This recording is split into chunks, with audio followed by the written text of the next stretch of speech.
bonne littérature. Excusez-vous. Non mais cet homme est ahurissant. Porte-parole du gouvernement. Ce que vous venez de faire, c'est super.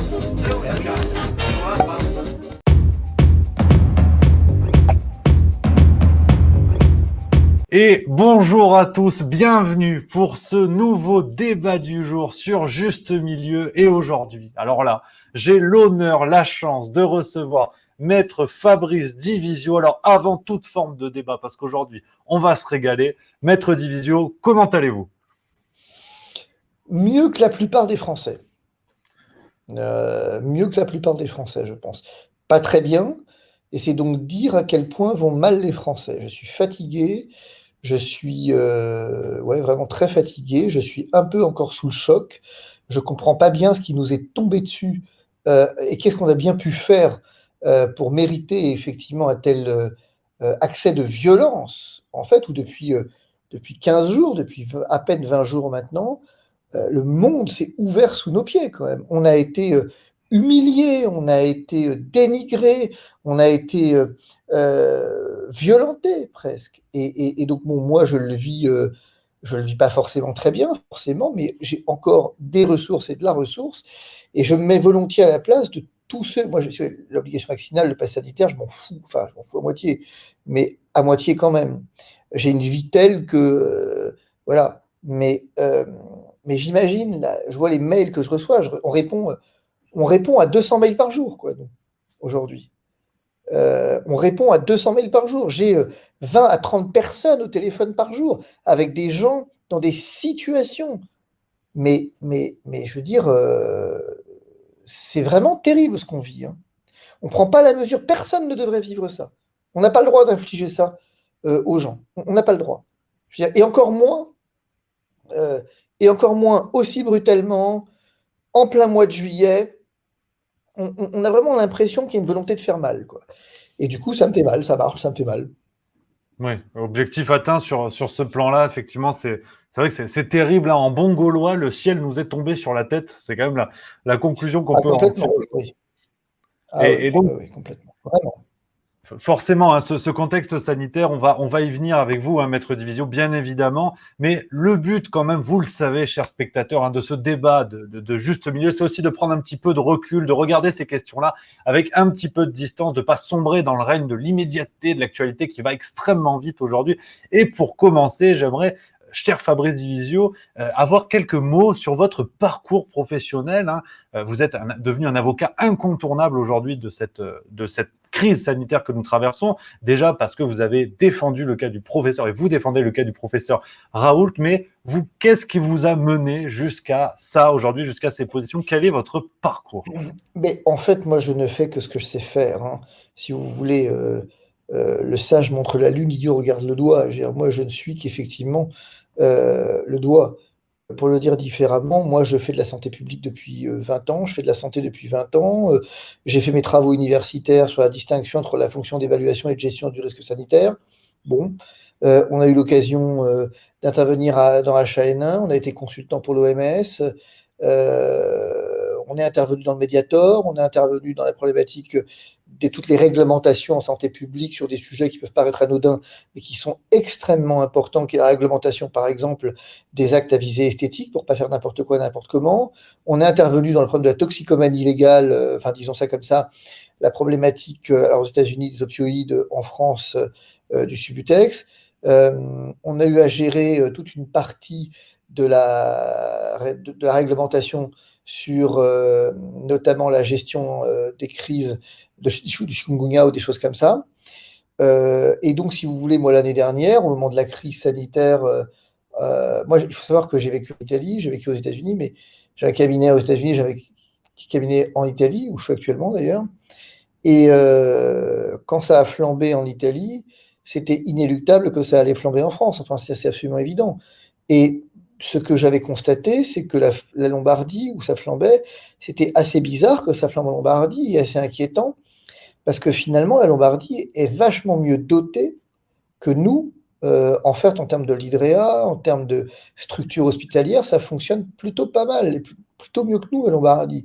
Et quand j'ai vu la Lombardie être engorgée, je me suis dit, mais merde, là, il faut qu'on fasse un truc. Et si vous voulez, à ce moment-là, j'avais commencé à faire des trucs dès février, si vous voulez, en demandant des masques FFP2 pour les soignants, en disant il y a des protocoles, c'est pas moi qui les invente, hein, moi je ne suis personne finalement, mais il y a des protocoles qui existent, et ils existent depuis plusieurs années, depuis plusieurs décennies, on sait ce qu'il faut faire, il y a le guide du CDC américain, il y a la HAS qui a publié un guide, il y a l'Union européenne qui a publié un guide, chacun y allait du sien avec plus ou moins de succès, mais on savait ce qu'il fallait faire, et donc j'ai juste dit, je m'étonne que ça se fasse pas, quoi. Et on a fait un recours, le premier recours qu'on a fait, c'est pour obtenir des FFP2 pour les soignants, en disant pour les soignants de ville, en disant vous n'avez pas compris, là, si vous ne les protégez pas, on va à l'hécatombe. J'avais à l'époque cherché à publier des tribunes dans la presse, dont j'ai encore la copie, l'agence de presse historique du cabinet avait essayé de placer des tribunes pour dire voilà ce qu'il faut faire, notamment les fameux parcours Covid dont on parle aujourd'hui. Moi, je les avais proposés dès février. Hein. J'avais dit il ne faut pas que les patients Covid et les autres se mélangent, donc il faut absolument éviter les consultations sans rendez-vous. Il faut commencer à prioriser la téléconsultation. C'est cette chose qu'il va falloir faire. Mais à l'époque, tout le monde s'en foutait, en fait, pour faire simple. Parce qu'à l'époque, il fallait aller au théâtre et au cinéma, et qu'à l'époque, effectivement, j'ai certes fait quelques tours de plateau télé où on m'a traité d'alarmiste, et on m'a dit qu'effectivement, se moquant de moi, en me disant que, voilà, je cherchais à faire du buzz pour ma notoriété, et que ce recours pour les soignants pour des FFP2, c'était n'importe quoi, et c'était juste pour faire du buzz. Voilà. Après, il s'est avéré que le confinement, alors on a saisi l'OMS, enfin plein de trucs, mais il s'avère que le confinement est arrivé, et qu'il y a eu cette fameuse déclaration d'Agnès Buzyn, en termes de laquelle, déclaration, en termes de laquelle elle dit, bah, moi je savais tout, pour faire simple, je l'ai dit, mais personne ne m'a entendu. Ah bah oui, mais là, c'est pas possible, ça. Et donc, effectivement, on a été les premiers à saisir la Cour de justice de la République en disant, bah, écoutez, il y a un article du Code pénal qui a été inventé spécifiquement pour les problématiques de santé publique, et notamment à l'occasion du procès de l'ERICA qui avait été utilisé pour la première fois en matière environnementale, qui est l'abstention volontaire de combattre un sinistre. Et bah voilà, là, on va y aller, quoi. Là, il y a un problème. Là, il faut enquêter sur Philippe, il faut enquêter effectivement sur Buzyn, et accessoirement, ensuite, il faut enquêter sur Véran, parce que notre ami Véran, bah, moi j'ai un problème, toujours pour les soignants, c'est qu'il nous explique effectivement qu'il a commandé des masques, que des masques, effectivement, plein qui arrivent, bah, sauf que moi je suis quand même très étonné que ces masques n'arrivent pas, quoi. Et je lui ai demandé de me justifier des bons de commande de masques, ce qu'il n'a jamais fait. Bon, alors on a déposé effectivement de la sorte plainte devant la CJR, au Justice de la République. À cette époque encore, la presse, du coup, ça l'a beaucoup intéressé cette idée, mais beaucoup de messages sont passés. J'ai eu face à moi, et pas tellement face à moi, mais plutôt en différé, des contradicteurs qui expliquaient que j'étais un populiste qui faisait, encore pour sa carrière, effectivement, et qui cherchait le buzz et tout ça, c'était pour faire de l'honoraire. Par ailleurs, que bien évidemment, jamais, en plus l'abstention volontaire de combattre un sinistre, c'était n'importe quoi, voilà, et que jamais la Cour de justice ouvrira une enquête sur la question. Bon, pas de bol, elle a ouvert une enquête, hein, et, pas de bol, effectivement, j'avais raison sur le fondement juridique, puisque c'est le seul qui a été retenu. Toutes les mises en danger de la vie d'autrui, toutes les conneries de genre n'ont pas été retenues. Donc, voilà, après, on s'est intéressé, on a continué, si vous voulez, depuis un an. Moi, mon leitmotiv, ça a toujours été la protection des soignants, en fait, depuis un an. Depuis un an, je me suis battu pour la protection des soignants parce que j'ai publié des tribunes dans des revues spécialisées, tout ce que vous voulez, et je suis pas, si vous voulez, je suis pas un type qui débarque de nulle part, pour faire simple. Moi, j'ai toujours fait, enfin, si vous voulez, dans cette crise qui est assez terrible, c'est que les gens, moi, je ne fais que ce que je sais faire, en réalité. C'est tout. Moi, j'ai pas changé d'un poil, en fait. Je me suis pas inventé une carrière en santé publique à l'occasion de la crise. Elle existait avant, sauf que la santé publique, bah, si j'étais pas connu réellement, c'est parce que la santé publique, tout le monde s'en tape, en fait, c'est tout. Et que cette crise en aura été le révélateur. Tout le monde s'en fout de la santé publique. C'est le parent ingrat. D'ailleurs, on est combien à faire de la santé réellement en France? Allez, si je vois très très large, on doit être une cinquantaine. Et en santé publique pure, on doit être peut-être 4, 5. J'exagère, un tout petit peu, à peine plus. Et donc, si vous voulez, c'est dans ce contexte, effectivement, que le professeur Raoult est venu me voir, parce que je suis avocat de soignant de professionnel de santé depuis 20 ans, devant la chambre disciplinaire, devant les juridictions pénales. J'ai l'habitude d'accompagner les soignants. Toutes les problèmes de prescription, j'ai l'habitude. Toutes les problématiques, effectivement, de charlatanisme, comme ils disent, c'est un truc qui est assez connu, qui est même très connu chez nous. Et puis voilà. Et puis, les choses se sont un peu emballées, au sens où Alors, il y a plein de choses qui ont été faites entre les deux, mais là, bon, alors j'ai commencé, si vous voulez, alors le public m'a connu parce que j'ai été invité chez Cyril Hanouna, Mhm. et que j'ai un tempérament qui est le mien, et que voilà. Et en fait, Cyril Hanouna, c'est particulièrement intéressant parce que c'est assez révélateur finalement de, de l'état de la France, quoi. Des gens qui ont des opinions mais qui ne les documentent pas. Et qui viennent à la télé racontent n'importe quoi. Je veux dire, le variant brésilien, beaucoup plus dangereux pour les jeunes, bah, à la fin de la fin, il s'est avéré que pas tant que ça, et même pas du tout d'ailleurs. Le variant anglais, beaucoup plus dangereux pour les jeunes, bah oui, mais non, c'est toujours pareil. Le confinement, ça marche, bah oui, mais non, c'est pas si évident que ça. Le vaccin, c'est la baguette magique, ah bah oui, mais non, ça, ce terme de baguette magique, qu'est-ce que je l'ai contesté? Et finalement, on a découvert à travers ces émissions, avec toute la limite que ça comporte, bah, qu'au fond, véritablement, le vrai, comment je vais vous dire ça? Je ne sais pas si de ces émissions, c'est moi qu'il faut retenir ou si c'est ceux de mes contradicteurs, quelque part. Est-ce que c'est moi qu'il faut retenir ou est-ce que c'est finalement mes contradicteurs? Moi, j'ai appris un truc par Cyril, qui du coup, je suis devenu vraiment proche, quoi. Euh, on en parlait la semaine dernière, même, où effectivement, on expliquait qu'il y a des gens qui ne veulent plus débattre avec moi. Bah, je ne comprends pas pourquoi, je veux dire, finalement. Mhm. Moi, j'accepte la contradiction, hein, sauf que jusqu'ici, j'ai jamais eu de contradiction. C'est ça le cœur du débat. Et puis voilà, après, voilà, on en est un peu là. Et puis après 12 juillet, il y a eu effectivement, je pense qu'il y a quelques dates marquantes dans l'histoire de l'humanité, dans l'histoire des pays. Je pense que le 12 juillet en restera une, cette espèce d'excès de violence d'Emmanuel Macron. Alors il s'avère que j'ai réagi assez vite, mais j'ai réagi assez spontanément parce que il s'avère que par extraordinaire, j'étais le 12 juillet au soir sur 124 News, je crois, la chaîne israélienne, et j'ai été traité comme de la merde, quoi. En plateau et hors plateau. Ça s'est très mal passé. Et je suis sorti de là un peu traumatisé. Et j'ai eu effectivement cette vidéo du 12 juillet dans laquelle j'ai appelé un peu au rassemblement. Et puis voilà, je veux dire, après, ça s'est fait naturellement. Là en fait, le sujet de l'histoire, c'est pas moi, si vous voulez. Je veux dire, le sujet de l'histoire, c'est tous les autres. Moi, je ne suis que le passeur de plat, quelque part. C'est-à-dire, je ne suis que celui qui, finalement, met en musique une souffrance et une injustice profonde du pays parce qu'il y a un problème quelque part. Et je ne pense pas être représentatif du pays, d'ailleurs, à ce titre. Moi, j'ai pas d'engagement politique, pour le coup. On m'a vu aux côtés de Florian Philippot. Ça m'a beaucoup, beaucoup, beaucoup, beaucoup coûté la manif à laquelle je suis allé il y a 2 semaines. C'est la première de ma vie et j'ai la confirmation que j'aime pas ça.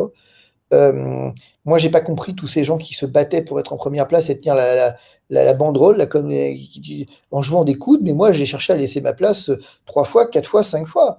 Euh, Après, effectivement, pareil pour la prise de parole. Moi, j'ai proposé, il y avait, je sais plus, je crois qu'il y avait un type des Gilets jaunes qui voulait prendre la parole, puis ça a foutu la merde parce que on voulait pas lui laisser la parole. Machin a commencé, les gardes du corps ont dû intervenir. Enfin, c'est un truc de fou. Je veux dire, moi, j'ai dit, attendez, si vous voulez la parole, prenez-la. Moi, jouez-la. Moi, j'ai rien à dire, en fait, quelque part. Et c'est ce que je dis régulièrement dans ces réunions, dans ces rassemblements publics auxquels j'ai accepté d'aller.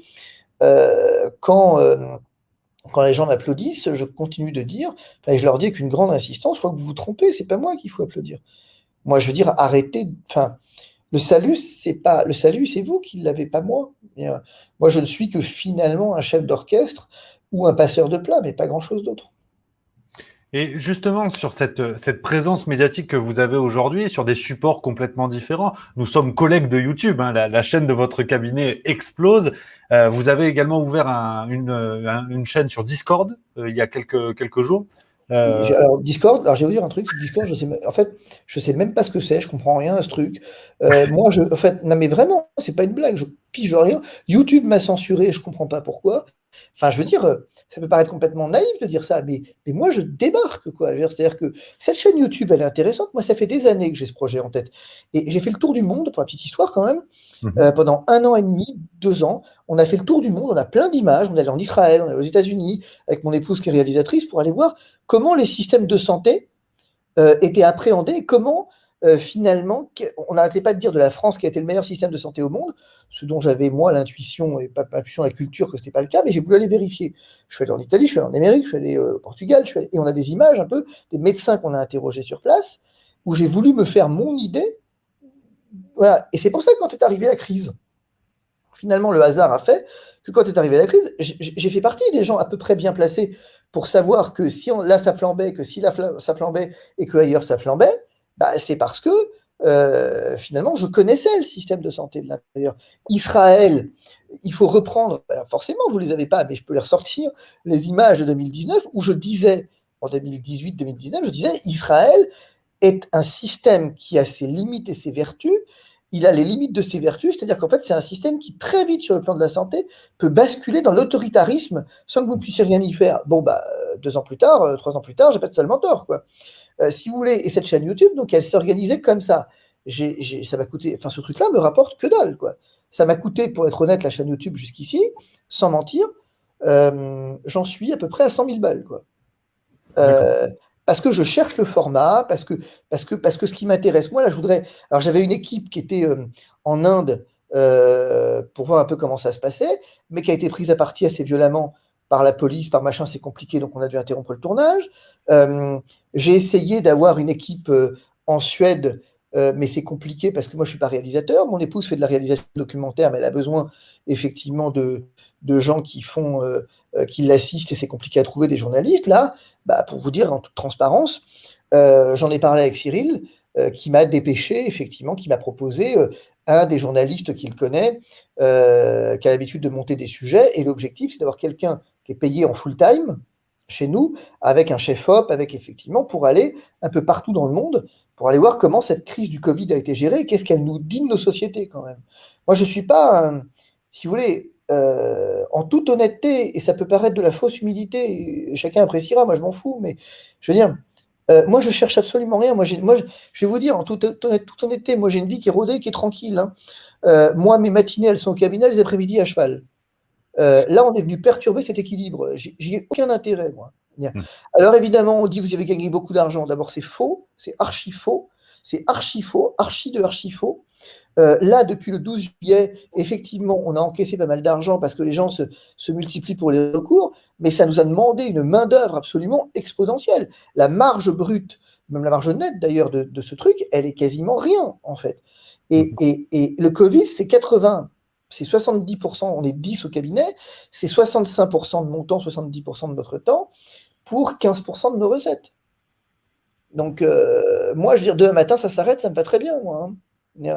Et au fond, Cyril Hanouna, par exemple, pour vous donner cet exemple, mais je suis l'anti-Cyril, enfin l'anti-Cyril Hanouna, j'exagère, j'aime beaucoup Cyril, c'est pas le débat, mais c'est pas, enfin je suis pas à ma place dans ce genre de format d'émission. Si j'y vais, c'est parce qu'on m'a demandé d'y aller.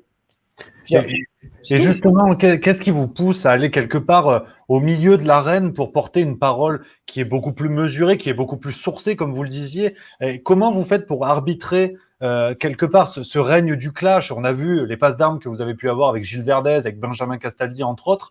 Comment vous réussissez à arbitrer le show qu'il faut quand même faire et la parole sourcée, renseignée, sérieuse que vous voulez pousser? Au risque de surprendre, je ne fais pas de show, moi. Je sais bien que ça peut paraître effectivement ça, mais suivez-moi une semaine dans ma vie quotidienne et vous verrez que je suis comme ça. C'est-à-dire qu'au fond, je ne suis pas quelqu'un... C'est amusant parce que j'ai vécu à Rome et je suis à Rome là actuellement où j'ai un cabinet, et c'est assez amusant, j'en parlais tout à l'heure incidemment avec mon épouse. Ce que j'aime de cette ville, c'est qu'elle est brûlante. Là, au moment où je vous parle, il fait 38 dehors, quoi. Et c'est une petite température, ça va monter à 42 la semaine prochaine. Et en fait, c'est ce que j'aime dans cette ville, c'est qu'elle est brûlante, quoi. Tu sais, moi, je viens d'un milieu en Italie. Comment ça se règle en Italie, les problèmes? Eh ben, vous avez vu à l'Assemblée hier ce qui s'est passé en Italie, où effectivement, les mecs se coursent, quoi. C'est un tempérament, c'est autre chose.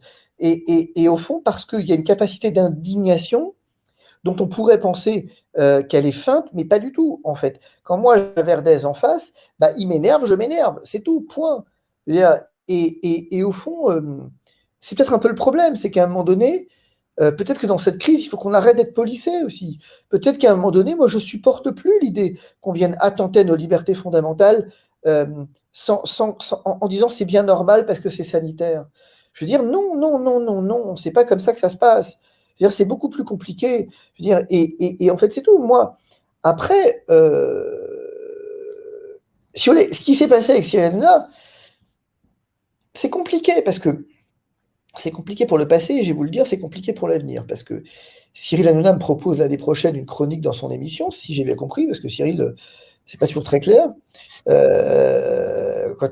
départ, vous ne comprenez pas un truc, il vous l'explique, et après, c'est sûr que vous ne le comprenez plus. Mais c'est un type que, voilà, et il n'a pas le temps, il a plein de choses, mais, et du coup, je sais pas, moi, il a inventé cette chronique avec Yann Moix et Éric Nolot, les flingueurs du PAF, dans laquelle donc je suis intégré. Je n'ai toujours pas compris d'ailleurs quelle a été sa périodicité, mais c'est pas grave. Et je n'ai toujours pas compris non plus ce que je suis censé faire. Mais on a eu un échange là-dessus par SMS en lui disant ouais, alors il y a 2 problèmes dans ton histoire. C'est que si tu me demandes de parler d'autre chose que ce que je sais faire, je vais avoir un problème, quoi. Me demande pas de commenter une actualité que je ne sais pas de commenter, je le ferai pas. Et il l'a bien vu d'ailleurs, il avait voulu m'inviter notamment sur Génération Identitaire, par exemple. Qu'est-ce que je pensais de Génération Identitaire? Mais je pensais rien de Génération Identitaire. En fait, on s'en fout de ce que je pense, c'est pas ça le débat. Cette culture du je pense donc je suis, c'est pas tout à fait vrai en fait. C'est pas j'ai un avis donc je suis. Et je prends le risque de me tromper. Moi, j'ai jamais dit que le confinement ne marchait pas. Par exemple, j'ai dit, j'ai des sources qui me montrent que le confinement ne marche pas.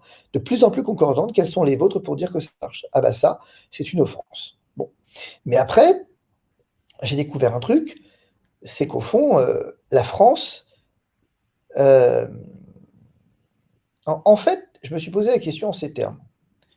Si j'y allais pas, si je n'y étais pas allé, qui y serait allé? Qui aurait fait entendre une voix discordante? Parce que finalement, je suis la seule personne dans cette émission, et cette émission est par ailleurs la seule, il faut lui reconnaître ça. Comme elle se nourrit du débat, bah, du coup, c'est la seule où vous pouvez avoir une opinion divergente. Et il s'avère que je sais manier les opinions divergentes et que je sais affronter la meute, comme vous dites. Et ben, la reine, il n'y a pas de problème, je sais le faire, c'est mon boulot, donc je sais faire. Une Alexandra Oriancode est beaucoup moins à l'aise dans cet exercice. Parce que ça demande de la dextérité oratoire, parce que ça demande... C'est aussi un boulot, quoi, après. C'est pas une critique à Alexandra, d'ailleurs, mais c'est un débat, quoi. Enfin, ça demande... Et puis, si vous voulez, il faut accepter cette idée que eux en face sont là pour faire le show. Mais c'est pas grave. C'est pas grave. Ça fait partie du jeu, mais justement, comment, si on s'éloigne un petit peu du cas touche pas à mon poste, que vous le résumez très bien, et de l'intérieur, quel regard vous portez sur le rôle qu'ont eu les médias dans ce contexte de pandémie, et le rôle qu'ils ont d'ailleurs toujours encore, et cette mauvaise conjugaison d'une certaine manière entre le temps scientifique qui est long, qui est fait de renoncement permanent, et le temps médiatique qui est dans l'immédiateté, et le symbole que j'aime bien chez Juste Milieu, c'est Martin Blachier, qui lui-même a eu des positions contradictoires qui se sont succédées et que vous connaissez beaucoup, enfin, que vous connaissez beaucoup également. Quel regard vous portez sur ça? Martin, c'est un bon exemple. Martin, moi je le connais un peu, je ne peux pas dire qu'on est amis parce que ce serait exagéré, puis parce que je pense que si on l'était, je ne sais pas si on l'était avant, je ne pense pas, et maintenant on ne l'est plus depuis que j'ai envoyé un SMS il y a quelques semaines dans lequel je lui ai dit, à la suite d'une intervention sur la vaccination, où il a dit que le vrai danger, c'était pas le virus, mais les anti-passes ou les anti-vax, je ne sais plus. Et je lui ai répondu, je lui ai dit, salut Martin, bravo, juste félicitations, tu as dit le truc le plus con de la crise et c'était pas facile de départager. Le truc, c'est que Martin Blachier, c'est un bon exemple, au fond. Comment je dirais? Je suis l'anti-Martin Blachier, en fait. Martin Blachier, c'est un type qui est un opportuniste. Enfin, faut être... je le dis avec beaucoup de sympathie. Je lui ai dit, d'ailleurs, plein de fois, à l'occasion du débat avec Idriss Aberkane, je lui ai dit, toi, t'es un gentil corrompu. Mais t'es un gentil, mais t'es un corrompu quand même. Alors, t'es plus gentil que les autres, mais t'es corrompu quand même. C'est ce qui te rend plus appréciable. Bon. Qui te rend plus dangereux aussi, parce que du coup, t'es plus gentil. Bon. Et en fait, Martin Blachier, pour 2 minutes sur CNews, mais il tuerait père et mère, c'est ça la vérité, en fait. Mais comme beaucoup de monde, je veux dire, et peut-être que moi-même, d'ailleurs, j'échappe pas à la règle, j'en sais rien, après tout, je dis ça des autres, peut-être que je suis balayé devant sa porte, après tout, la notoriété, est-ce qu'elle m'a desservi? Est-ce que ça fait du mal à la notoriété? Est-ce que oui, ça fait du mal à l'orgueil, ou ça fait du bien à l'orgueil, ça dépend comment. Ça fait du mal à l'humilité et du bien à l'orgueil, sans doute. Mais le fait est que, si vous voulez, ce qui se passe dans le média, moi je le dis depuis le premier jour, c'est qu'au fond, vous ne pouvez pas gérer une crise sanitaire à l'heure du média en continu. Est-ce que vous vous rendez compte quand même que c'est la Coupe du Monde?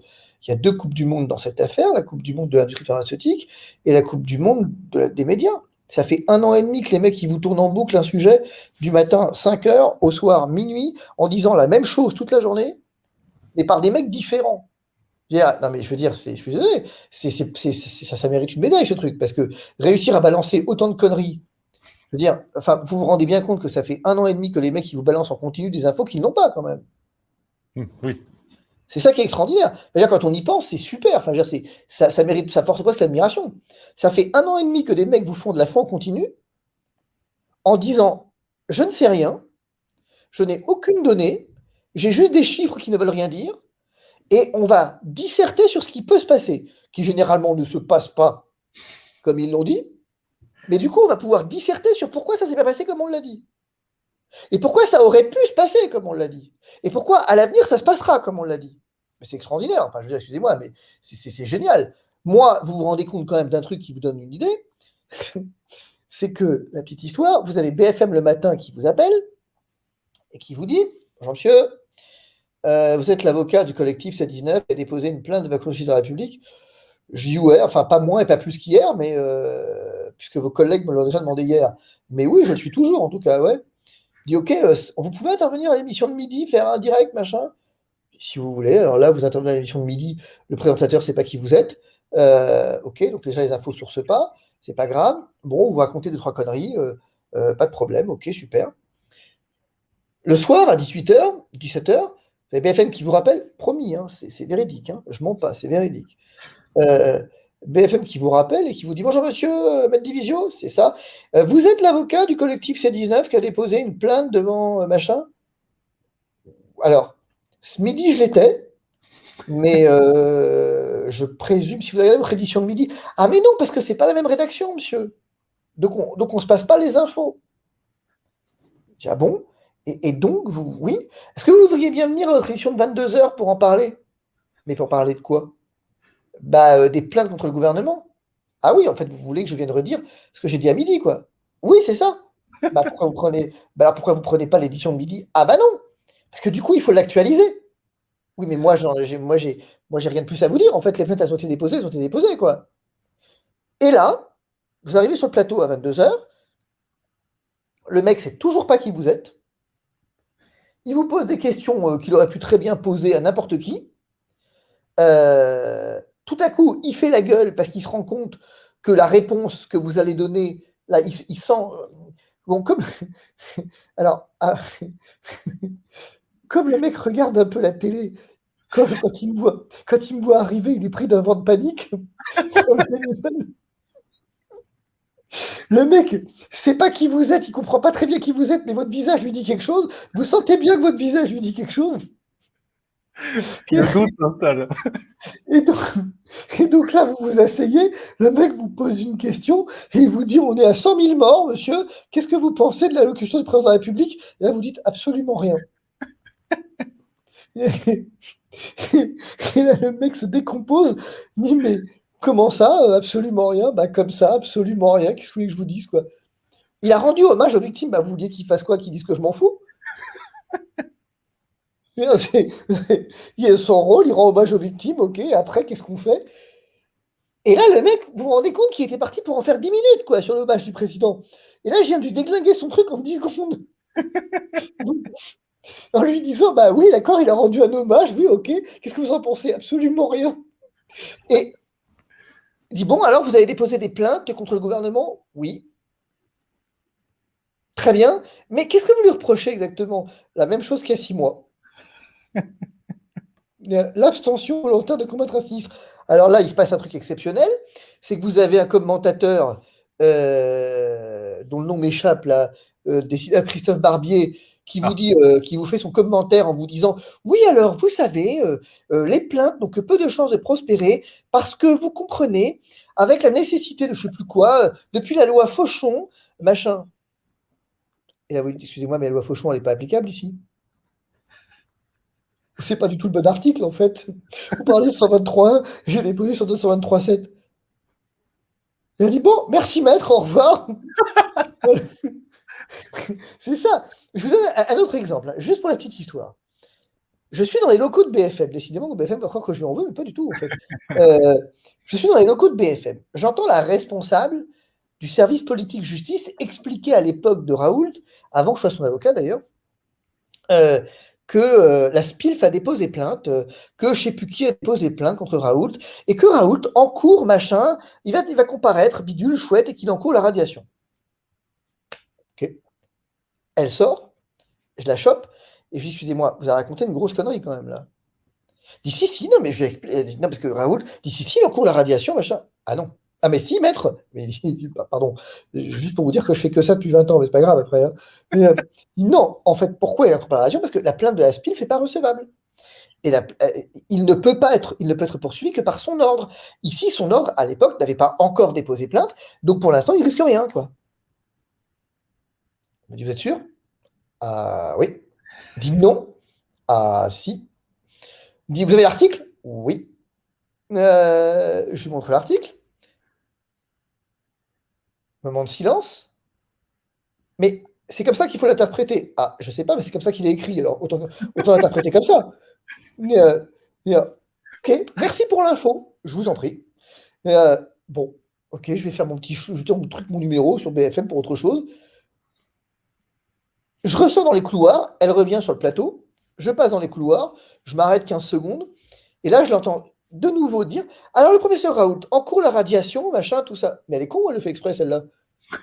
Non, mais je lui apporte une info, je corrige, je lui apporte une info dans les couloirs, 1 heure après, elle revient, elle ne change pas l'info. Donc c'est volontaire. Donc il y a vraiment volonté de désinformer. Voilà. On peut le dire. Je ne sais pas où elle est volontaire, ou c'est volontaire ou elle est amnésique. Mais en tout cas, je l'ai entretenu. Mais blague à part, je vous jure, c'est vrai. Je me dis, non, c'est pas vrai, le cours de radiation. Ah non. Ah mais si. Ah mais non. Mais alors il encourt quoi? Ah rien. Et pourquoi? Parce qu'elle n'est pas recevable. Et pourquoi? Vous l'avez lu? Pas besoin de la lire. La SPILF ne peut pas déposer plainte. Enfin, si elle peut déposer plainte, mais il n'y a que si l'ordre reprend la plainte qu'elle sera recevable. Et du coup, pour la petite histoire, je termine. Quelques temps plus tard, quand l'ordre a repris la plainte à son compte, et vraiment cette fois-ci déposer plainte, et c'était recevable pour le coup. Encore que ça se discute d'ailleurs. Mais bref. Mais le fait est que là, elle vient me voir, et elle me dit, donc vous aviez tort la dernière fois. Donc elle s'en souvenait. Ah, oui. Non, j'avais pas tort. J'avais pas tort parce qu'à l'époque, l'ordre n'avait pas déposé plainte, madame. C'est après qu'il a déposé. Donc maintenant, vous pouvez dire qu'il encourt ceci, qu'il encourt cela. Mais à l'époque, il n'encourait rien. Et là, elle me dit, c'est pareil. Ah, bah oui, forcément. Si c'est pareil, moi, je vous dis. Voilà, c'est ça, en fait. Et la problématique de fond, si vous voulez, il faut bien comprendre que, clairement, j'ai découvert un truc dans cette crise. La vérité, on s'en tape. Ce qui intéresse, c'est ce que je peux vendre. Et ce qui se vend, est-ce que vous imaginez, excusez-moi un instant, est-ce que vous imaginez que vous pouvez tourner 1 an en boucle, en continu, en disant j'ai 3500 mecs qui sont pas malades et qui se sont fait foutre un coton-tige dans le pif aujourd'hui. Et demain, ils seront 4000. C'est pas vendeur. Et puis bon, l'épidémie, un jour, elle va passer, c'est très probable. Ou alors l'épidémie, elle passera pas, il faudra apprendre à vivre avec. Ah non. Si vous commencez à faire du CNN, CNN avait un truc quand même particulier, c'est que CNN avait un compteur avec le nombre de morts qui défilaient en temps réel. Eh bien, vous avez créé un traumatisme de la population. Mais certains vont dire volontairement, je ne crois pas. La presse, elle fait ce qu'elle sait faire, elle désinforme et elle vend, en désinformant. Elle fait de l'émotionnel, c'est ce qu'on lui demande, non? J'ai un exemple comme ça. RT France, je m'étais pris la tête sur RT France, avec effectivement, on parlait des malades, machin, et derrière, il y avait des images de patients en réanimation qui défilaient. Et j'avais gueulé, mais vraiment très très fort, en disant, mais pourquoi vous ne faites pas ça pour le cancer?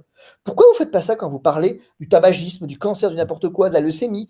C'est quoi cette volonté? Alors qu'on est en train d'effectivement parler au demeurant d'un sujet complètement différent, vous venez me balancer des images de gens en réa pour ensuite apprendre qu'en fait, ces images, c'est juste des banques d'images, quoi.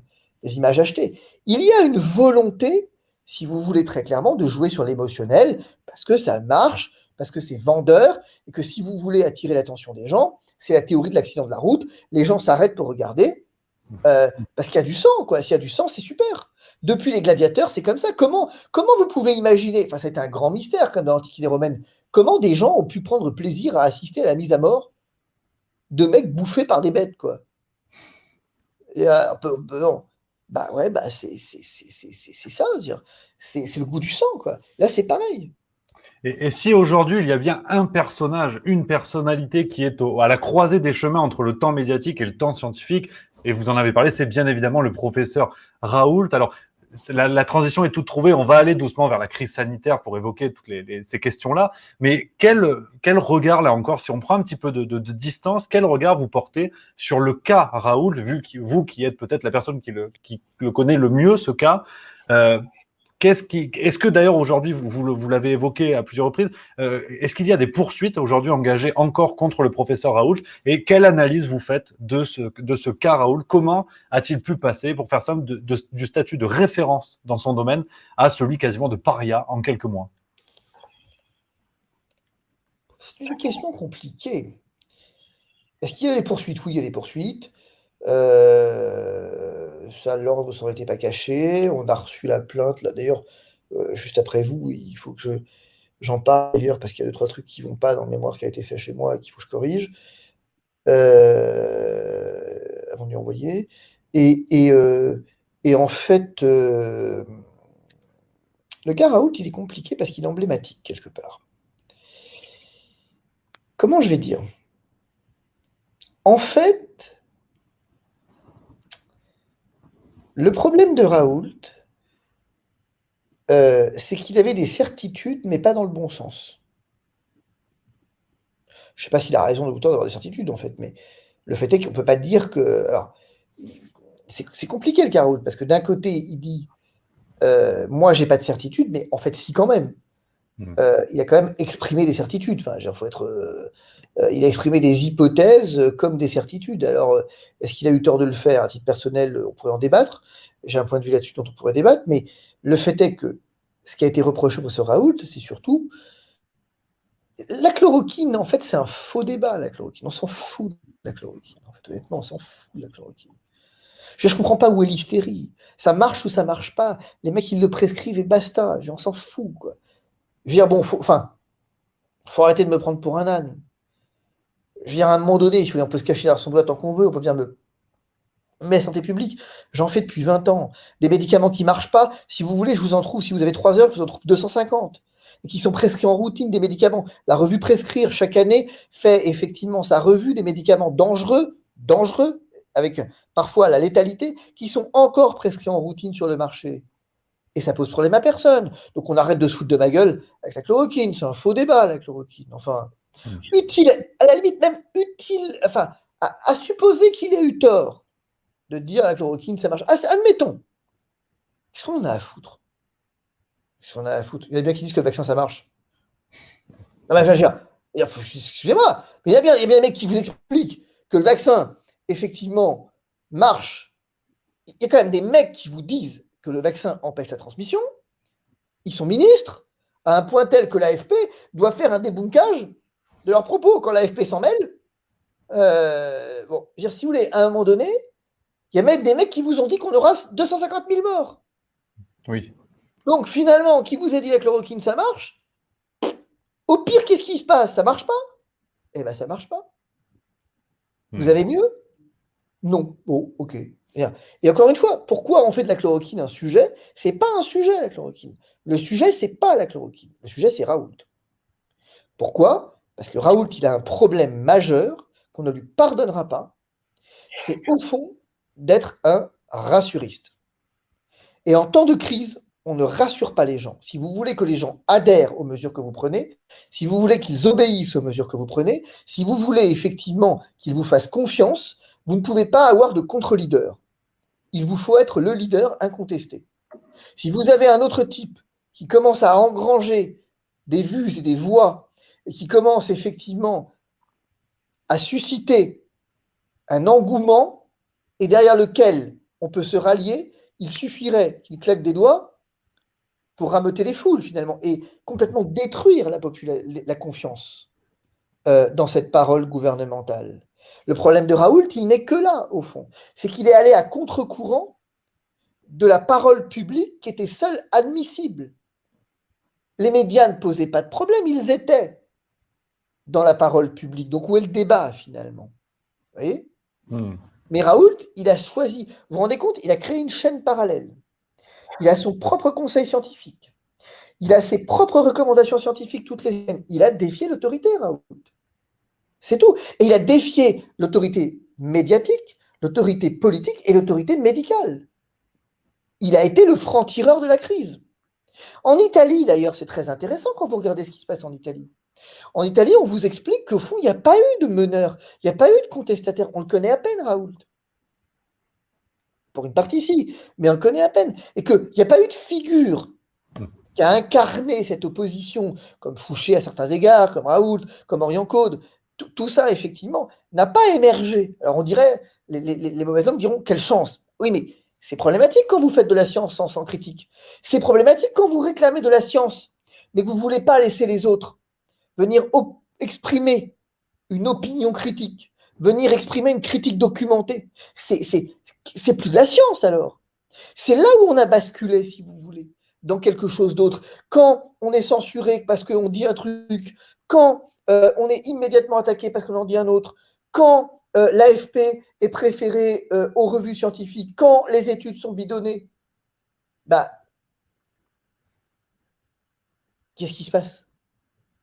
Tu vois, ça m'amuse beaucoup parce que, au soutien de l'accusation contre Raoult, par exemple, on reproduit un article de la revue Nature d'avril 2021, sous la plume de Ioannidis, qui vient effectivement expliquer qu'on est mort massivement d'oxychloroquine. Ben oui, mais personne n'a lu cet article, c'est pas possible. Parce que moi, j'ai interrogé Ioannidis. Donc, je vais le produire dans la défense de Raoult, qui a beaucoup amusé, parce que j'ai la réponse de Ioannidis à la suite de cet article. Parce que comme je cherche, comme je source, ben, quand il y a un mec qui fait je lui demande, quoi. Le mec qui est quand même numéro 1 mondial. Hein. Il m'a répondu, en fait, c'est les dosages prescrits par Discovery et Recovery qui sont problématiques. C'est-à-dire, c'est haut dosage. Ils ont tué des gens. C'est vrai. Mais et quand on lui dit, mais alors, quid de la chloroquine en phase précoce, machin, à ce dosage-là, il me dit, ah, ça n'a pas été testé. C'est intéressant quand même. Donc on voit que le sujet, c'est pas la chloroquine, on s'en fout de la chloroquine. Le sujet, c'est Raoult. Et alors là encore, c'est une grande question et on pourrait passer des heures dessus, mais à date, nous sommes là le 30 juillet au moment où on enregistre cet échange. Quel bilan vous tirez dans les grandes lignes de ce qu'on vient de vivre depuis 1 an et demi maintenant et ce que nous sommes encore en train de vivre sur le plan peut-être politique, sanitaire? Quelles sont vraiment les grandes lignes que vous retenez, surtout dans le négatif, j'imagine, mais il y a du positif. Hein. Les figures de contestation, comme vous l'évoquiez, je pense, sont quelque chose de positif qui montre encore une certaine vivacité du débat, encore un peu. Qu'est-ce que vous retenez de ce que nous venons de dire? Je retiens, si vous voulez, d'abord une chose que je dis depuis le premier jour. La manière dont on entre dans une crise conditionne la façon dont on en sort. Toujours. C'est pour ça qu'il ne faut pas rater son entrée. Bon. Ensuite, deuxième chose, ce que j'en retiens, c'est que quand je disais à la fac de médecine à mes étudiants qu'on n'a pas de culture de santé publique, bah maintenant on s'aperçoit que c'est vrai. Vous voyez ? Enfin, troisième point,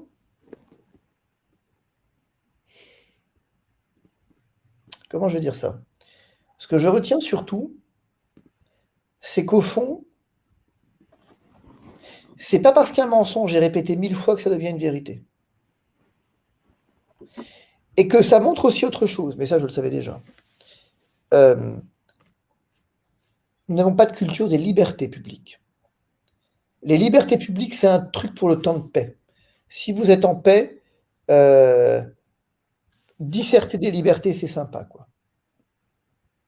Si vous voulez, c'est un peu comme des marins qui effectivement vous parlent de tout ce qu'il y a à faire pour en termes de cap à maintenir, etc. Et puis quand survient la tempête, ils s'en foutent absolument de tout. Et au fond, ce qui les intéresse, c'est de survivre. Ben, c'est la même chose ici. On n'a pas de culture de la liberté publique. On l'a vu, on a été confinés, couvre-feu, recouvre-feu, reconfinement, vaccination obligatoire, test obligatoire, enfin tout ce que vous voulez d'obligatoire. Nous avons une culture, nous n'avons pas de culture de la liberté publique. Et elle est quasiment mondiale, cette absence de culture de liberté publique. Parce que la liberté, c'est chiant. C'est tout. Je vous redis, j'ai fait une vidéo, moi, là-dessus, où j'ai expliqué un truc qui me semble important. À partir de combien, quel est le critère pour venir dire que les libertés fondamentales sont entre parenthèses? Le Conseil d'État a dégagé, pendant la guerre, la théorie des circonstances exceptionnelles qui, en gros, permettait un peu de s'asseoir sur les libertés. Et finalement, il l'a étendu à l'occasion de cette crise en disant qu'en gros, un peu tous les états d'urgence, pour faire simple, sont une circonstance exceptionnelle. OK. Mais alors, la question qui me vient, c'est il suffirait qu'on soit tout le temps en circonstances exceptionnelles pour qu'on n'ait plus de liberté, en fait. Et la réponse, elle est oui. Mais si vous voulez, il ne faut pas vous tromper. C'est le même débat à chaque fois. Quand vous prenez... J'ai un bon exemple qui va vous parler. Je me bats sur un sujet qui n'a rien à voir, mais sur la prise en charge des toxicomanes en médecine de ville. Je dis, vous avez initié un traitement de substitution aux opiacés par le Subutex. Vous ne voulez pas que les mecs prennent de l'héroïne, vous allez leur filer du Subutex, parce que ça leur évite de dealer, ça leur évite plein de choses. Alors évidemment, dans ces TSO, vous avez toute une part de la population de toxicomanes qui a un boulot, qui est inséré, pour qui ça va rouler tout seul. Et vous allez pouvoir emmener vers le sevrage. Et puis vous avez une autre part de la population qui est SDF, qui est en tôle, qui sont des délinquants, qui sont malades, qui sont machins, et eux, bah, c'est des mecs qui vont dealer le médoc, c'est des mecs qui vont surconsommer, mais c'est comme ça.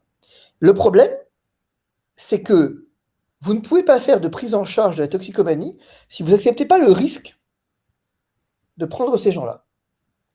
Au sens où le risque, pour que ces gens, peut-être que demain ils deviendront précisément comme les premiers que je vous ai donnés, si vous voulez, c'est-à-dire tout propre sur eux, etc., s'ils ont un boulot, mais en attendant, eh ben, vous devez prendre le risque que le mec surconsomme. Ouais. Vous devez prendre le risque que le mec va revendre ses doses. Ouais. Vous devez prendre le risque qu'il vienne vous voir pour son frère qui ensuite va faire du trafic. C'est vrai. C'est vrai parce que si, cependant, vous ne prenez pas ce risque, alors vous ne prendrez pas le risque de l'accompagner et d'établir un lien de confiance qui va lui permettre ensuite de pouvoir s'en sortir. Eh bien, c'est la même chose ici. C'est-à-dire qu'en fait, si vous ne prenez pas le risque de la liberté, eh bien, vous ne pourrez pas être un état de droit. L'état de droit, il suppose de prendre le risque de la liberté. La tolérance, elle suppose le risque de se planter. La confiance, elle suppose le risque de se planter. Mais si vous ne prenez pas le risque de vous planter, eh bien, vous ne créez pas de civilisation et vous ne créez pas de société de paix, vous ne créez qu'une société de défiance et de guerre. Si vous voulez, typiquement, c'est ce qui s'est passé avec Bush et le Patriot Act. Quand vous en arrivez à induire, à dire que les musulmans sont en eux-mêmes et par eux-mêmes suspects de terrorisme, eh bien, si vous faites ça, bien sûr que parmi eux, il y a des gens qui, c'est parfaitement vrai, que parmi eux, il y a des gens qui, probablement, peut-être, fricotent, sont terroristes, j'en sais rien, peut-être. Mais le problème, c'est que si vous voulez vous focaliser sur les terroristes, et en considérant que je prends le risque zéro, et que tout le monde est dès lors suspecté de terrorisme, eh ben vous avez aboli l'état de droit. Ben c'est ce qu'a fait Bush. Avec la bénédiction du Congrès démocrate, il a aboli l'état de droit, et vous avez en prison américaine, encore aujourd'hui, c'est un petit peu moins vrai, mais encore aujourd'hui, les mecs qui croupissent sur la base de suspicion de terrorisme. Vous avez des gamins qui ont croupi dans les prisons américaines, tandis qu'effectivement, ben vous avez eu Guantanamo, qui est la parenthèse de l'état de droit. Je vous rappelle que la parenthèse constitutionnelle, c'est Pétain. Hein. Donc, si vous voulez, mon regard sur cette crise, elle est que les libertés publiques, c'est un truc de salon parisien. On adore faire des colloques sur les... De toute façon, en France, on fait des colloques sur tout. On adore faire des colloques sur les libertés publiques avec les mecs à Sciences Po qui viennent débattre, réfléchir, les libertés, voilà. Oh, est-ce que ça, c'est une liberté susceptible d'être invoquée devant le référé liberté? Oui, non. Ah bah si, moi je pense que si. Et les universitaires débattent autour d'un verre d'eau. C'est magnifique, c'est beau. Mais qu'est-ce que c'est beau? Vous imaginez pas, j'en ai assisté à plein. Mais c'est d'une beauté exquise, en fait. Vous sortez de là et dites, ah, quel pays des droits de l'homme, quand même. Et puis vous avez les artistes. Oh, les artistes. Les artistes. Heureusement qu'il y a des artistes dans ce pays. Que ferait-on sans les artistes? Les artistes, quand vous avez, effectivement, ça et là, quelques lois un peu sécuritaires, qui sont le degré 1 de la sécurité, peut-être qu'elles sont mal fondées d'ailleurs, qui montent au créneau pour défendre la liberté. Mais après, quand effectivement vous vous dites, là, regarde, c'est la merde, là, tu vois, c'est la merde, là, partout, là, c'est la merde, est-ce que c'est acceptable, 30 000 morts, 100 000 morts? Ah non, c'est pas acceptable. Et tu te rends compte que si effectivement, je ne restreins pas tes libertés, il y aura 200 000 morts? Ah ouais, non, ça, je peux pas. Et si je ne restreins pas tes libertés, tu seras un égoïste, et c'est à cause de toi qu'il y aura 200 000 morts. Ah non, non, ça, je peux pas. Restreins mes libertés, s'il te plaît, restreins mes libertés.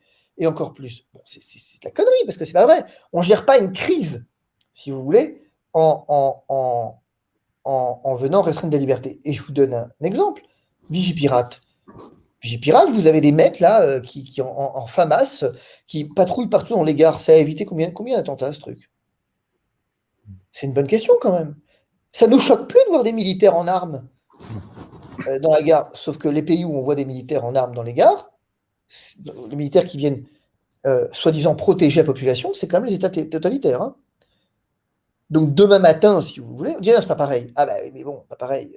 Militaire qui se balade, c'est un militaire qui se balade. Il n'est pas censé assurer la protection de l'ordre public. C'est la protection du territoire qu'il est censé assurer. Contre une menace extérieure. Là, il est quand même en train de se balader dans les gares, quoi, le mec. Vous voyez ce que je veux dire? La liberté, on s'en tape. C'est ça que ça a montré. Les gens recherchent de l'ordre, recherchent de la sécurité. Parce que la liberté, ça a un coût et ça a un prix. Et vous voyez que même l'extrême gauche, même tous ces gens qui sont les libertaires de service, finalement, bah ça y est, ils ont trouvé le prix. Toujours, ça a un prix, toujours. Alors évidemment, vous le placez plus ou moins. La gauche, peut-être qu'elle a une vision. Elle dit, attends, ma liberté, elle coûte cher quand même. Si tu veux attenter à ma liberté, bah, faut que tu payes beaucoup d'argent. Ben voilà, on a payé, ça y est. Bon, là, tu as payé assez cher, donc ma liberté, ok, tu peux y attenter. Et donc, tout ça qui nous amène au pass sanitaire, qui est la restriction ultime, hein, enfin, à moins qu'ils arrivent à nous inventer encore autre chose. Oh, mais... il y en aura d'autres. Ah non, mais c'est certain que c'est un engrenage. Et vous, justement, cette question du pass sanitaire, déjà sur le plan juridique, avec votre regard d'avocat, comment vous qualifiez ce projet-là, ce qui n'est encore qu'un projet, hein, on est le 30 juillet au moment où on se parle, la décision du Conseil constitutionnel doit être rendue le 5 août. Comment vous voyez les choses par rapport à ça? Et deuxième volet de la question, est-ce qu'un recours juridique est ou sera possible même après l'aval du Conseil constitutionnel? Ah, je réponds par le deuxième. Nous, on a une série de recours juridiques qui sont en train de rédigés, où on a proposé effectivement d'avoir une espèce de grand soir des recours, où pour 1,20 €, on dit aux gens, inscrivez-vous, quoi. Inscrivez-vous au recours. Parce qu'à un moment donné, on va mettre 100 000 noms, on va mettre 35 pages de requérants, 45 pages de requérants, et peut-être qu'à un moment donné, les juridictions vont se dire, attends, j'ai 45 pages de requérants, donc j'ai une fraction représentative de la France, est-ce que j'ai vraiment envie de lui cracher à la gueule? C'est un choix, hein. Mais moi, j'ai envie qu'elle me le dise, alors, si elle veut le faire. C'est plus l'association machin, le groupement truc, mais c'est 45 000, 55 000, 550 000, peu importe, citoyens, qui viennent les uns derrière les autres, Joseph de Valenciennes, Gérard de Chartres, où vous voulez, qui vont effectivement signer de leur main, qui vont mettre leur nom sur le recours. C'est pas rien, c'est la première fois que ça se fait, ça. Ce pass sanitaire, sur le plan juridique, je suis mal à l'aise pour répondre à votre question. Parce que je ne devrais pas le dire comme ça. Mais j'aurais envie de vous dire, le problème, il n'est pas juridique. On s'en fout, en fait. La collaboration avec l'Allemagne, elle était juridique. Tous les comparaisons n'est pas raison, évidemment. Mais ce que je veux dire, c'est que le droit, il n'est pas l'instrument de la justice. Le droit, il est l'instrument de la légalité. Et donc, évidemment que ça pose des problèmes au regard des normes supérieures. L'atteinte à la liberté d'aller et venir, surtout que ce pass sanitaire, il pose un premier problème. C'est qu'il est fait pour lutter contre une épidémie et empêcher des cas, et on pourrit la vie des non-vaccinés au détriment de celle des vaccinés, qui, eux, effectivement, ont une espèce de compensation d'éligibilité. Sauf que ça ne tient pas. On voit que les dernières données montrent que ça ne tient pas, que les vaccinés sont autant contagieux, et certains diraient même plus que les non-vaccinés. Bon, on retire le masque à l'intérieur des lieux soumis à ce pass sanitaire. Oui, mais l'Amérique a fait pareil, enfin a fait différent, je veux dire, a fait le contraire. Mais le rapport Pasteur vous dit on ne se contamine très peu dans les transports, paraît-il. On se contamine pas dans les centres commerciaux, ou je sais pas quoi, c'était ça qu'il disait, ou très peu. Pourtant, on va soumettre tous ces lieux à pass sanitaire comme si on s'y contaminait massivement. Mais parce que le but, vous l'avez compris, il vous l'a dit, le président de la République, c'est pas du droit. Il n'est pas là pour juguler une épidémie, il n'est pas là pour protéger l'ordre public en protégeant la santé publique et ses composantes. Il est là pour punir. Parce que, si vous voulez, dans une république en marche, il y a ceux qui marchent volontairement et qui sont les têtes de liste. Il y a ceux qui sont en marche forcée. Ça, c'est les ouvriers de la dernière heure qu'on obligera à se vacciner. Ils vont marcher. Et puis, il y a ceux qui ne veulent pas marcher. Et ceux qui ne veulent pas marcher, même à la faveur du bâton, eux, c'est pas compliqué, ils vont faire du surplace. Et effectivement, on va les déconsidérer parce qu'ils ne méritent pas les honneurs de la République qui est en marche. Nous sommes un monde en marche, cher monsieur. Nous sommes un monde dans lequel l'innovation a toute sa place. Nous sommes dans un monde qui est en marche, qui est même en route, qui est en course vers le progrès. La vaccination, c'est le progrès, c'est effectivement l'archétype du progrès, c'est la révélation du progrès, c'est l'apothéose du progrès avec en plus l'ARN messager. Comment pourriez-vous être contre l'innovation? Si vous êtes contre l'innovation, vous n'êtes donc pas en marche. Si vous n'êtes donc pas en marche, vous n'existez pas. Sauf que là, ce qu'on est en train de faire, on est en train d'induire une société de discrimination. On érige la discrimination en principe, principe. C'est vraiment au sens philosophique du terme. On l'induit en principe. Au commencement était le verbe, dit le prologue de Saint Jean. C'est ça. Il y a un commencement. On est au début d'une création nouvelle, où désormais, la société ne se repose plus sur des égalités de droit, mais elle va reposer effectivement sur les égoïstes et les généreux, sur ce qui marche et ce qui ne marche pas. C'est exactement ça. Ça a déjà commencé en mars dernier. Qui est mort massivement en mars dernier? Les résidents d'EHPAD et les personnes âgées. Pourquoi est-ce que sur elles, on n'a pas testé? Finalement, rappelez-vous tout le débat de l'azithromycine. Pourquoi on ne l'a pas testé à l'époque? Parce que ce ne sont pas des cobayes, paraît-il. Ok, mais au fond, on ne les a pas réanimées non plus. Pour la plupart, elles sont quand même mortes, un peu aidées, il faut être honnête. Soyons, on ne cache pas dans notre doigt. On les a un peu aidées à mourir. Mais oui, elles n'étaient plus en marche. Et alors, c'est très intéressant parce que à ces personnes âgées, vous comprenez, il faut être en marche et donc qu'elles soient vaccinées pour retrouver la liberté. Pour pas qu'elles meurent, pour qu'elles vivent. Oui, mais quelle vie on leur offre aujourd'hui, finalement? Quelle vie on leur offre quand on les a cloîtrées dans leur chambre pendant 9 mois? Qu'il a fallu que le Conseil d'État s'en mêle pour qu'elles sortent?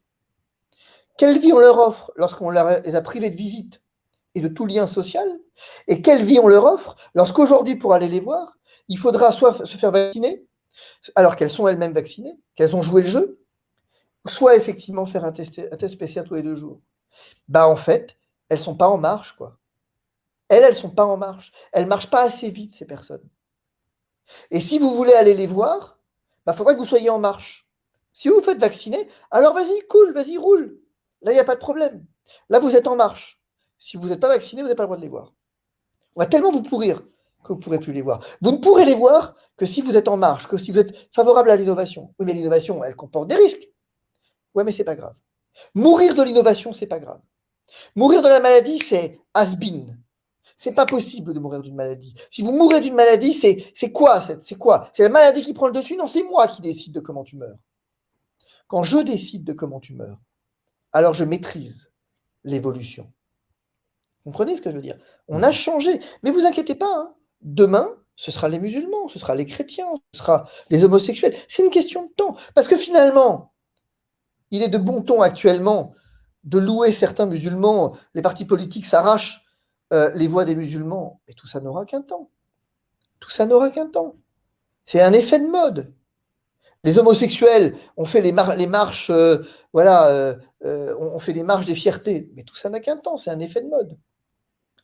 Demain matin, s'il plaît à un gouvernement pour de sombres si demain matin il y a une épidémie qui touche les homosexuels, que sais-je, un nouveau sida, vous pouvez être sûr que si demain il y a un nouveau sida ou un truc du genre, c'est certain, les fameux camps de Jean-Marie Le Pen, ils verront le jour, c'est sûr. Sûr. Parce que je rappelle quand même que l'isolement, enfin les camps, isoler les malades, machin, du sida, tout ce que vous voulez, c'était le pass sanitaire, c'était déjà à l'époque de Jean-Marie Le Pen. Hein. Bon, bien. Donc tout ça pour vous dire quoi? Pour vous dire qu'on assiste à un changement de fondement de civilisation qui a déjà été initié fondamentalement avec, il n'y a pas d'années, déjà avec les Twin Towers, on avait déjà commencé à voir ça. Mais aujourd'hui, on est dans un phénomène où c'est complètement notoire. Nous sommes en marche. Le transhumanisme, c'est ça. Regardez, un jeune qui meurt du Covid, c'est terrible, et c'est sans doute vrai. C'est vrai que c'est terrible d'ailleurs. Un jeune qui meurt du vaccin, c'est pas très grave. Parce que vous mourrez de l'innovation. Quelque part, c'est même une belle mort, quoi. Vous mourrez en généreux. C'est de la propagande. Mais c'est pas de la propagande seulement au sens politique. C'est l'induction d'un nouveau monde de progrès, un nouveau monde de marche. Regardez, vous avez le pass sanitaire, le Green Pass, avec votre smartphone. Vous avez tout sur le smartphone, avec le QR code. C'est extraordinaire, le QR code. Et on a dû se poser la question, mais comment on fait quand on n'a pas de QR code, quand on n'a pas de smartphone? T'as pas de smartphone? Ben ouais, il y a des gens qui n'ont pas de smartphone. Mais c'est le problème de la télémédecine. On a décidé qu'on mettrait des cabines de télémédecine plutôt que des médecins. Ok. C'est un nouveau monde, si vous voulez. Et c'est ça qui est très dangereux dans cette histoire. Et c'est ça qui, si vous voulez, me fait très très peur, en fait, pour ce qui me concerne. C'est pas seulement un problème juridique. Parce que quand bien même gagnerions-nous devant le Conseil d'État, devant le Conseil constitutionnel, peu importe, le fait est qu'on ne pourra pas abroger totalement la loi. Le Conseil d'État ne pourra pas vous dire demain, non, effectivement, je veux pas que... Non, il va vous le valider, votre passe sanitaire. Alors, est-ce qu'il vous le validera à 50 personnes ou à 500? C'est une autre histoire. Est-ce qu'il vous le validera dans les fêtes publiques ou dans les fêtes privées? C'est une autre histoire. Mais il va vous le valider. Parce que ça correspond, en tout cas dans son...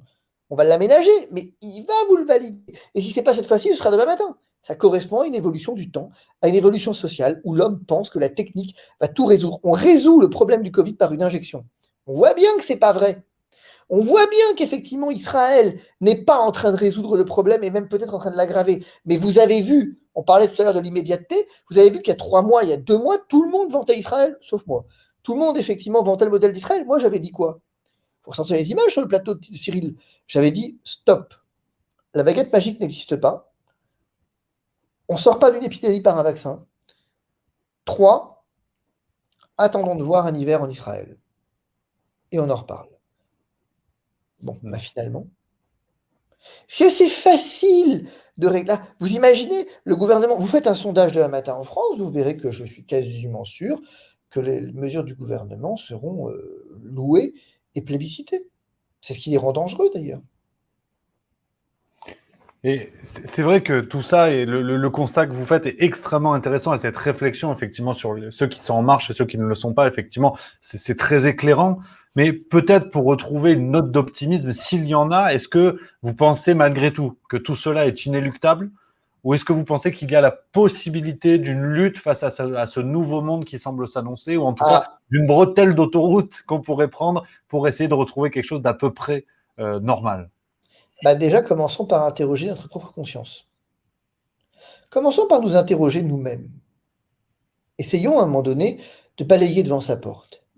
Avant de nous en prendre trop vite au pouvoir en le tenant responsable, interrogeons-nous sur le point de savoir pourquoi est-ce que finalement nous avons laissé s'installer une telle République en marche. Et je ne parle pas du parti ici, je parle du mouvement. Quels sont nos rêves? C'est intéressant de ce point de savoir. C'est-à-dire, au fond, on rêve de rejoindre Paris à New York, Paris Est-ce que nous sommes dans une société où on est dans le rêve du mouvement? Premier élément. Deuxième élément. Interrogeons-nous sur notre rapport au plus faible. Pardonnez-moi, hein, mais je vais dire un truc complètement... alors là, pour le coup, je vais être catalogué et c'est absolument atroce ce que je vais dire. Je suis un réac. Là, attention, là pour le coup, c'est vraiment presque... Ça mériterait presque le bûcher, ce que je vais dire. Et je comprendrais qu'on me fasse un procès pour avoir le bûcher et qu'on me brûle vif. Quand une société est capable de tolérer, d'accepter, d'ériger en droit l'interruption volontaire de grossesse pour des motifs qui sont des motifs de convenance personnelle, on est vraiment sûr que là, on est en train de vraiment prendre le bon chemin? Quand une société s'intéresse de très près à l'euthanasie et vient dire que finalement mourir dans la dignité, c'est accepter d'interrompre sa vie au moment où je le veux, si je le veux, bah ça s'appelle être en marche. Ça s'appelle être en marche. On ne peut pas, si vous voulez, d'un côté, venir pousser des cris d'orfraie sur ce qui se passe actuellement et planquer nos vieux en maison de retraite. On ne peut pas s'indigner de ce qui s'est passé en maison de retraite et finalement aller voir nos vieux une fois tous les 2 ans quand on a le temps. On ne peut pas s'indigner de cette lutte des classes, parce que c'est ça finalement, alors que globalement, la protection du plus faible, on n'en a strictement rien à foutre depuis 25 ans, depuis 35 ans. On ne peut pas s'étonner qu'une société qui s'intéresse aussi peu à la vie soit à ce point traumatisée par la mort.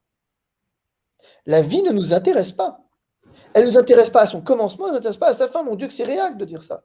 Le facho-cato va dire ça. Mon corps, mon choix. Quand on dit que ma volonté peut décider dans ce transgenre, si je suis homme ou femme, la nature ne comptant pas, la biologie n'ayant aucun recours, c'est moi qui décide, c'est à toute puissance de l'être. Comment pourrais-je me laisser dominer par une épidémie? Comment pourrais-je accepter l'idée qu'une épidémie puisse venir me dominer là où effectivement je suis capable de dominer la nature? Comment pourrais-je accepter l'idée que des gens meurent alors que je n'ai pas décidé qu'ils mourront? Si j'avais décidé que les vieux devaient mourir, au mois de mars, ça ne me posait pas de problème que les vieux meurent. Au mois de janvier, ça m'en pose un. Quand mes vieux mouraient isolés dans la maison de retraite, ça ne me posait pas de problème. Mais maintenant qu'il y a une épidémie, ça m'en pose un parce que je n'ai pas décidé. La toute-puissance de la volonté. C'est pas je pense donc je suis, c'est je veux donc je suis. Nous sommes au commencement de quelque chose, mais nous sommes à l'accomplissement de quelque chose. Et interrogeons notre propre conscience sur notre rapport à la vie, notre rapport à l'autre, notre rapport à la fragilité. Parce que ne vous y trompez pas, demain, dans cette République en marche, les handicapés n'auront plus aucune place. Est-ce si étonnant qu'en Angleterre, il y a eu un scandale qui aurait pu faire beaucoup plus de place? Mais bon, si le fait que les trisomiques n'ont pas été admis, ou peu en réa, il y a une surmortalité des trisomiques. Ah oui. Ben oui. Parce que la vérité, c'est que la fragilité intrinsèque, finalement, elle ne compte pas dans nos sociétés. Dans notre société, la mort, elle a disparu. Dans notre société, la mort, elle a disparu en même temps qu'on a tué l'espace religieux. Dans notre société laïque, qu'est-ce qui compte finalement? Le progrès, le Dieu progrès. C'est les Laurent Alexandre. C'est tous les Laurent Alexandre de la Terre. Il est représentatif, Laurent Alexandre. Caricatural, mais représentatif. En ce que la science, on vous a parlé de la science depuis un an. La science, et si tout ça n'était pas un problème scientifique? Et si tout ça était un problème philosophique? Qu'est-ce qui fait qu'une génération entière est capable de se vacciner pour aller au restaurant, pour aller en voyage, et qu'on présente ça comme l'acte suprême de générosité? Il faut vraiment jamais avoir lu saint Thomas d'Aquin pour accepter ça. Parce que la vérité, c'est qu'au fond, vous n'avez plus aujourd'hui de sens moral. Prononcer le mot moral, c'est déjà être voué à l'hégémonie. La philosophie morale, et est-ce si étonnant si le pape François lui-même, finalement, est venu faire vacciner tous les employés du Vatican? Est-ce si étonnant si partout dans les revues religieuses, vous avez, alors que je rappelle quand même qu'une partie des vaccins est faite à base de fœtus humains et c'est donc normalement complètement contraire à la religion chrétienne en particulier, mais vous avez des prêtres dans des revues pour justifier que c'est pas grave finalement. C'est la relativité, le relativisme finalement des valeurs. Comment voulez-vous, quand on est capable de toucher au fondement même de ce qui fait notre essence, notre existence, que vous avez le chef de l'Église catholique qui en appelle à la vaccination sans se soucier de la composition des vaccins, sans admettre l'idée de la peur et accompagner les plus faibles, y aller par la contrainte, que derrière, la liberté est encore un mot, encore un sens. C'est fini ça. C'est fini. Et vous allez créer une société qui est une société à deux vitesses, avec d'un côté les passes sanitaires et de l'autre les passes droits. Et ceux qui ont les passes droits qui imposeront les passes sanitaires. Mais c'est l'histoire de l'humanité, finalement, qui est en train de se rejouer. Et si vous voulez, moi, ce que je vous dis, c'est juste ça. C'est-à-dire que, au fond, une société qui est capable d'avorter jusqu'au 9e mois, une société qui, effectivement, dont la Cour de cassation vous dit qu'il y a un préjudice d'être né, c'est les arrêts Perruche, quand la naissance devient un préjudice, quand le handicap devient, non pas le handicap, mais la naissance devient un préjudice, tout à coup, votre vie, elle ne vaut plus rien, quoi. Donc, il ne faut pas vous étonner si après, c'est le gros bordel. Parce qu'aujourd'hui, moi, ce que je note, c'est que sur le plan moral, c'est le gros bordel. Plus personne... Des mots, mais c'est à hurler. Le mot générosité, égoïsme, machin, mais n'importe quoi. La vérité, c'est qu'en fait, nous sommes dominés par des idoles, quoi, c'est tout, par l'idole de l'argent, par l'idole du succès, par l'idole de la médiatisation, par l'idole de tout ce que vous voulez. Mais qu'à la fin de la fin, eh bien, la discrimination a été érigée en principe. Non pas la fausse discrimination, mais la vraie discrimination. Celle qui fait qu'à un moment donné, vous disparaissez des radars, vous n'existez plus, vous disparaissez de l'espace social, vous ne méritez que le mépris. Il l'a dit d'ailleurs, les égoïstes. Si vous n'êtes pas en marche, vous êtes un égoïste. Vous vous posez des questions, égoïste. La vertu de prudence, vertu cardinale, égoïste. Être prudent devient le signe de l'égoïsme. Dire je ne sais pas est le signe de l'égoïsme. Dire pas sûr que ça soit très prudent de se faire vacciner quand on a 15 ans. Les Anglais le disent d'ailleurs. Égoïste. Tu n'es pas en marche. Tu n'es pas dans le mouvement. Tu ne pourras plus voyager. Si tu veux être dans une société en marche, fais-toi vacciner. Ok ? Mais pourquoi ? Peut-être parce qu'on l'a accepté. Comment des enseignants peuvent-ils accepter que des élèves non vaccinés soient évincés des classes? Comment c'est possible? Où sont les syndicats d'enseignants? Nulle part, en vacances. Parce que nous sommes dans une société qui a érigé le moi, finalement, en nouvelles règles de vie. Rien d'autre. Moi, ça, non. Vous voyez? Alors, je sais, ça surprend beaucoup de monde, mais moi, j'en ai rien à foutre du pass sanitaire. Mais alors, je vais vous dire un truc. Je suis le mec qui, probablement, en France, a été le moins impacté par toutes ces conneries. Je vis à la Cambrousse, proche de mes chevaux. Ça m'a permis d'éviter d'aller au bureau et de monter à cheval tous les après-midi avec une de mes filles. Où est le problème? Mais parce que j'ai de l'argent, parce que j'ai une super baraque, parce que je vis là où je veux vivre, et que si demain, ils m'emmerdent un peu trop avec l'obligation vaccinale, je me tire et c'est réglé. Je prends mes gamins, je prends mes chevaux et je me tire. Et je me tire en Italie où je connais les règles par cœur et où j'aurai aucun problème pour passer au travers des mailles du filet. Mais ça, c'est moi. Mais je me bats pas pour moi, en fait, dans cette histoire. Moi, j'ai aucun intérêt dans cette histoire. Aucun. Ça me rapporte que des emmerdes de me battre dans cette histoire. Mais je refuse catégoriquement qu'on installe une lutte des classes dans laquelle la discrimination sera érigée en règle et que le plus faible n'est qu'une seule. Parce que là, on fait un problème de volonté. Vous ne voulez pas vous vacciner. Mais quid des gens qui ne peuvent pas se faire vacciner? Alors, c'est très amusant, les gens qui ne peuvent pas se faire vacciner. Parce qu'on a dit, vous, on s'occupera de vous plus tard, vous inquiétez pas. Ça, c'est pour les contre-indications. Mais quid de ceux qui ont pas des contre-indications générales, mais des contre-indications relatives? Non, ça n'existe pas. On a donc effectivement éliminé tous ceux qui jusqu'ici pouvaient avoir des contre-indications relatives, des médicaments déconseillés. Il n'y a plus rien qui est ce qui était conseillé, c'est de te faire vacciner. Si tu ne peux pas, bon, je veux bien t'admettre dans mon club, mais pas tout de suite. On va réfléchir à comment t'intégrer, parce que tu comprends, tu n'es pas tout à fait l'un de nous quand même. Parce que là, ça poserait quoi comme problème? Immédiatement d'avoir balancé dans la loi, ceux qui ne peuvent pas se faire vacciner contre contre-indication, poum, ils ont le pass sanitaire. Ah non, c'est pas ce qu'on a fait. On a dit, on va réfléchir. Ben ouais, parce que tu comprends, t'es quand même... C'est casse-toi, tu pues, t'es pas de ma bande, quoi. On veut bien t'accepter, mais t'es toléré. C'est la République en marche. Et je vous parie mon billet que si Macron se représente, Macron sera réélu. Parce que ça correspond à ce que veut la société. Alors arrêtons, si vous voulez 2 minutes, de cracher sur les autres et balayons devant notre porte. Et ensuite, interrogeons-nous sur un dernier point. Si le système ne convient pas, qu'est-ce que je fais pour le changer? Combien de gens se sont présentés aux élections pour faire changer les choses? C'est le grand soir aujourd'hui.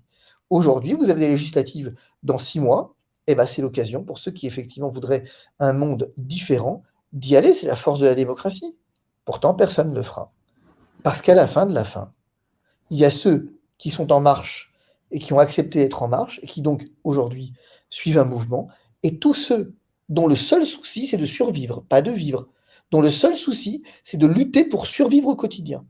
Mais moi ce que je vous dis, c'est qu'on a mis le doigt dans un engrenage dont on ne se défend pas, et que désormais la grippe, tout ce que vous voulez, toutes les occasions seront bonnes. L'environnement, je vous rappelle d'ailleurs que le président du Conseil énergétique français, le Comité national énergétique, a dit à propos des éoliennes qu'on était en retard par rapport à l'Allemagne et qu'il faudra bien un jour qu'on déploie massivement les éoliennes malgré les contestations françaises, et que peut-être s'agira-t-il de réfléchir à couper l'électricité à ceux qui ne veulent pas d'implantation d'éoliennes. Les éoliennes, c'est le progrès. Si vous ne voulez pas du progrès, vous n'êtes pas en marche. Si vous n'êtes pas en marche, vous n'êtes pas favorable à l'innovation. Et donc, vous ne méritez pas d'exister. C'est tout. C'est extrêmement riche de réflexion, ce que vous venez de nous dire, Maître Fabrice Divisio. Nous sommes ensemble depuis plus d'1 heure maintenant. Vraiment un immense merci d'avoir pris le temps d'expliquer tout ça, d'évoquer tous ces sujets-là. Vraiment, c'était un plaisir de vous recevoir. Bien évidemment, je vous laisse le dernier mot aux spectateurs de Juste Milieu.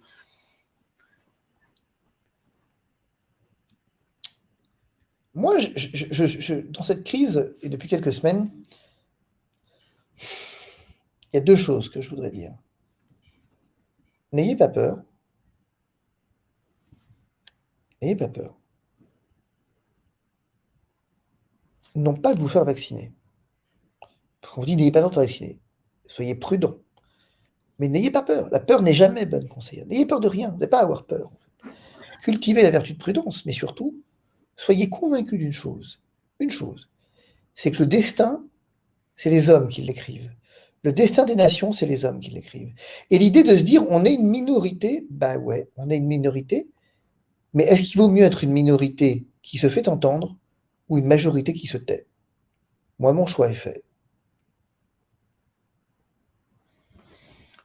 On restera sur cette phrase pleine de méditation, pleine de réflexion, effectivement, sur ce mot-là. Nous allons nous quitter, mettre fin à ce débat du jour avec vous, Maître Fabrice Divisio. Une fois encore, un grand merci. Merci beaucoup. Bah, je vous en prie. On vous retrouvera bien évidemment sur les plateaux encore, je l'espère, pour entendre vos messages. Chers amis de Juste Milieu, j'espère que ce débat, vraiment, là, on a eu de la réflexion. Là, il faut regarder cette vidéo, il faut la partager. En attendant, on va bientôt se retrouver pour de nouvelles vidéos, de nouveaux débats sur Juste Milieu. Prenez soin de vous. On se retrouve très vite. À bientôt.